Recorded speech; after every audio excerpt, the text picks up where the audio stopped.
This is Eric Lehman, and I'm the curator of the Game Changer Movement, and I thank you so much for joining me today. This update is to really clarify what we're up to and what the outcomes can be as this Game Changer movement unfolds.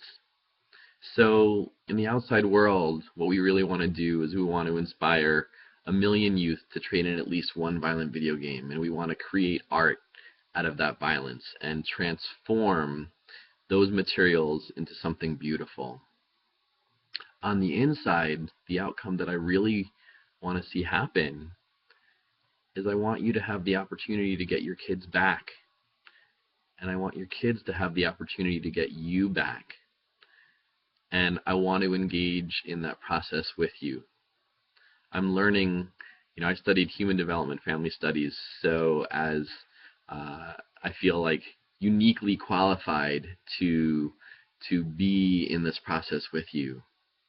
And one of the things that I learned all along the way is that if you want to break through with a person at any developmental level, you need to meet them where they are. So the first step in the Game Changer movement, if you want to engage with us, is to appreciate that games are amazing. They are one of the most amazing platforms for learning and development that we have ever created on this planet. So I know we're really tempted to just want things back the old way. We want to start our summers and have our kids leave the house and just go and play outside, whatever that is, whatever that was, and just come back when it's dinner time, when the sun goes down, and that will help us think that our kids are just like we were. The truth is they're not, and that's not the reality anymore. And it's not wrong, it's different. So here's the interesting opportunity. So when we go to work, many of our office environments are starting to gamify our goals. Why? Because games work. We are wired to respond to games, which is why the violent video games are so powerful. And here's one of the interesting things, and I learned this from watching a lot of videos of Tony Robbins. One of the 6 main drivers of all of our behavior is the desire to feel significant. There is nothing more significant, unfortunately, in a way, in the gaming world than having a gun in your hand, pointing at somebody else's head and controlling whether or not that person lives or dies.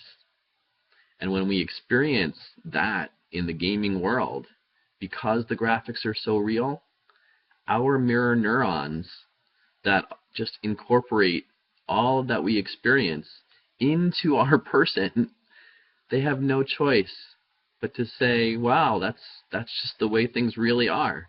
And it creates a neural pathway. It just seals the deal. It just desensitizes us to what can be real. So here's the opportunity. When we choose to take the Game Changer Pledge, which is to spend 2 more hours each week with our kids, we're going to start creating new pathways. And those are the pathways that I want you all to celebrate. I want you to post videos as to how you spent your 2 hours this week with your kids, and tell us all about it and celebrate that.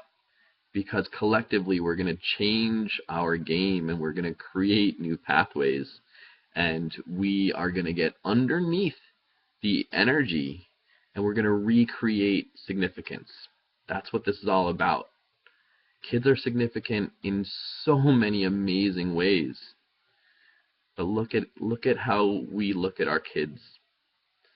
Sometimes we give them the game that we then resent them for playing.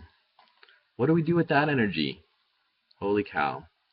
So I'm just going to pose a few questions, and I'll just leave you with this one. Do you want your kids back? I'll talk to you tomorrow.